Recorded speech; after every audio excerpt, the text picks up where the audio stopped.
प्राजक्ता म्हणजे माझी बाची हिनं विष प्राशन केलं.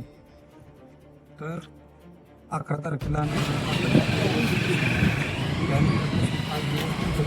हॉस्पिटलला ठेवला कानेजला. त्याच्यानंतर पुण्याला दिनानाथला नेला, परत डेक्कनला नेला, 2-3 ठिकाणी आम्ही करून परत सोलापूरला पेशंट ॲडमिट केला.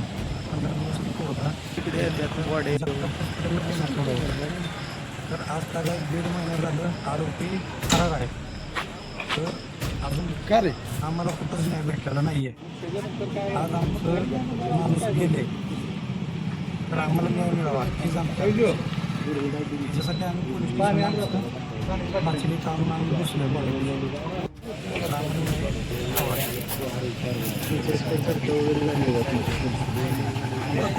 बोलणं चालू आहे, ते म्हणतात आमचं काम चालू आहे, आमची प्रोसेस चालू आहे. त्यांनी कागद वगैरे डॉक्युमेंट वगैरे सगळं घेतलेलं आहे, मुख्य प्रोसेस वगैरे त्यांनी घेतलेलं आहे. तर आरोपीच अजून अटकेत नाही. आमच्या अशी अपेक्षा होती की जोपर्यंत आमची मुलगी जिवंत होती तोपर्यंत आम्हाला न्याय भेटायला पाहिजे होता, तर आरोपीच अटकेत नाहीये. तपासावर तुम्ही समाधानी आहे का?